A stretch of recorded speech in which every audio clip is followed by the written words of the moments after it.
Once upon a time, there was an education administrator. She was a good administrator, and she made a difference for many schools, students, and educators. All was well except for one thing. The administrator didn't want to be an administrator anymore. She wanted to be a digital storyteller, an artist, a creator, to find a collaborative community and to be free to explore and make mistakes, but mostly to learn and find new ways to connect and communicate through art.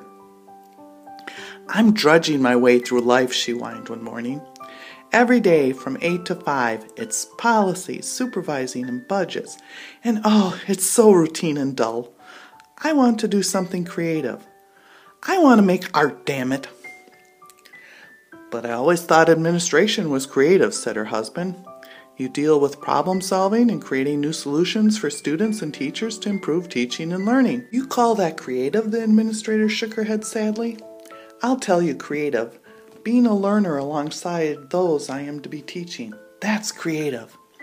Creative is making art with others to learn new skills, something for whatever interests you at the time, something that lives and grows as others add and remix.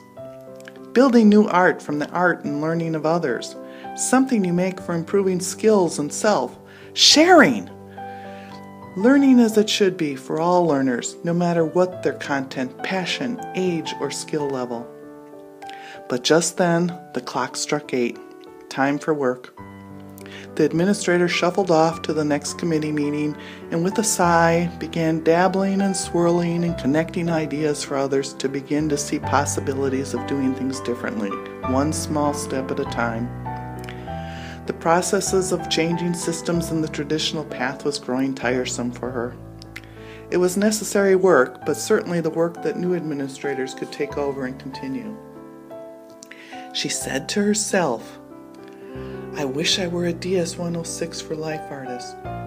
I wish I were a DS106 for life artist." Poof! The third time she said the magic phrase, Cog Dog appeared in her tweet deck, the patron alpha dog of DS106, the fairy godfather. "So you want to be like Jim Groom?" tweeted the Cog Dog. "Who are you and who is Jim Groom?" she asked. "No need to explain who I am," said Cog Dog, pointing out he was already explained in a previous tweet. "But Jim Groom? He is the most famous for-life icon of DS106 to ever live. When Mariana Funes tromped through Headless 2013, who was she jiffing? When John Johnston was creating tools to use and simplify complex scripts for everyone to apply to making their art. And when Talkie Tina, the infamous true friend who watches over all her DS106 friends, raised his ransom in the community by collecting gifts to get him released from the hut. Who were they making art about to move their learning forward? Jim Groom, that's who." "Ooh," said the administrator, "how can I be a DS106 for life icon like Jim Groom?" "It ain't easy," replied the Cog Dog. "You gotta work and sweat. You gotta spend time on the internet. You gotta practice and make art every day. You gotta tweet and blog. Reflect and share your art learning and processes publicly with others. You have to give to the community by commenting and feedback, and do what you need to do when you need to do it, and allow others to do the same in their own ways. You can come and go, but it is better to stay.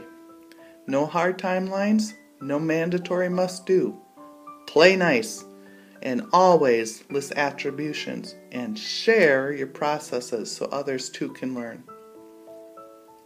That night, the administrator told her husband of her plans. He shook his head. "Why don't you forget this craziness of making art and go back to something sensible like your budgets and training modules?" "No!" shouted the administrator, stamping her feet and waving her iPad. "Anyone can run meetings and facilitate committees or manage budgets. I want to make radio shows, create story characters, make animated GIFs, make art and stories across media, and above all, support and be supported by a community of others who feel the passion with their own contributions." She filled out the web form and registered for the Open DS106 under the tutelage of the famous headless professor. She learned how much there was to know about digital storytelling and learning the DS106 way. She also realized how much there was to unlearn about learning. She connected to NOR 106, the current theme cohort at the time, and created with the college students. She joined the Google Plus group of open course participants and met Dr. M and the Bergerons. She listened to DS106 radio shows and the Rocky Loop productions of 106 Goodspell and soon the Headless Ink Spot show. She was inspired by the connections and ways to create art and collaborate that was shared and presented by others. But alas, she hadn't learned what the secret was for keeping all of this art magic going for life and how to make it part of her life as well. How can I make art and media with a soul and story and learn through practice and collaboration, she pondered. If only I could connect with others and contribute to make art that sings, tells of fairy tales, the village, GIFs, and more. What is the secret that keeps this magic going for life? Just then, as she sat staring at her screen, pulling her hair out, she saw the notification of a recording on SoundCloud.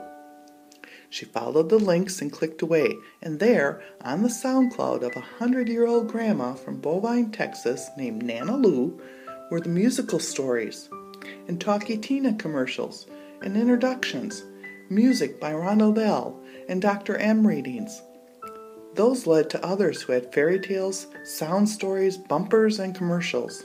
A large community of poor life artists with ideas and skills and content. A DS106 World Song sang of For Life, then said, Thank you very much.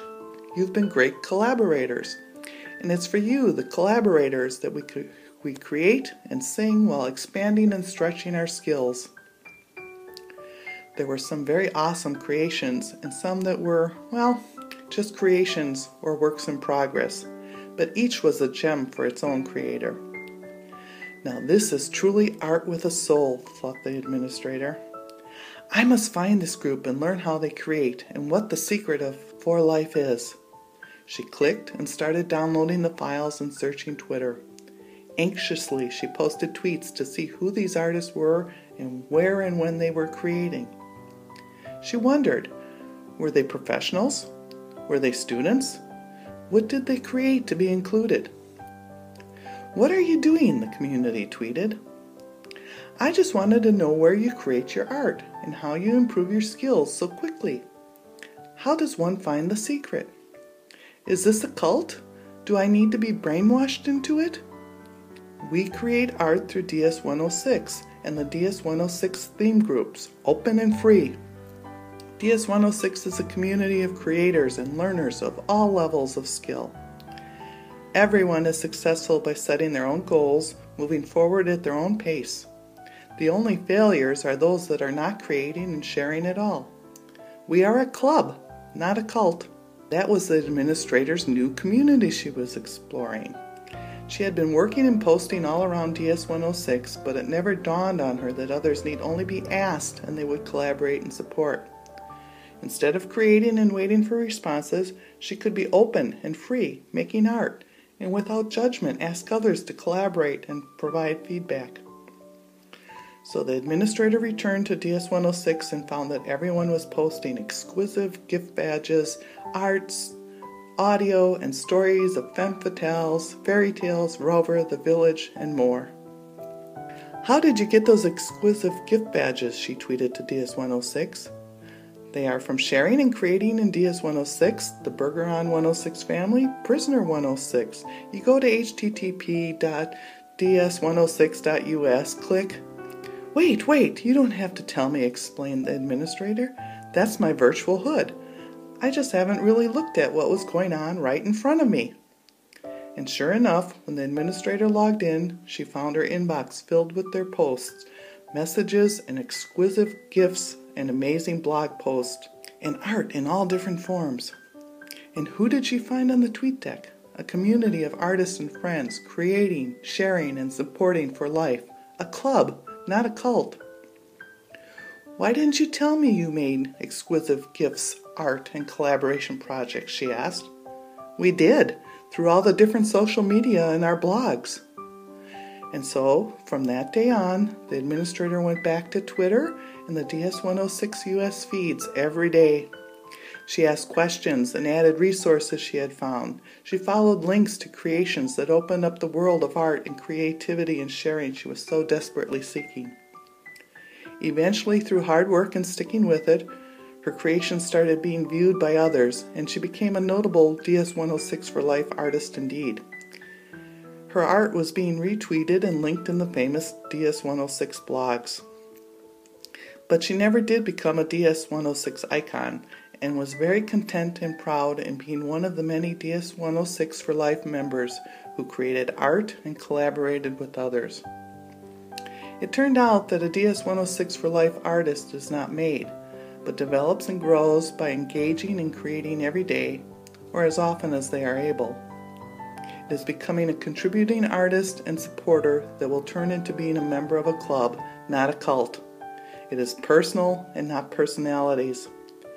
Which just goes to prove not everybody can be Jim Groom or needs to be, whatever that means. Not the end, just the beginning of a DS106 for Life.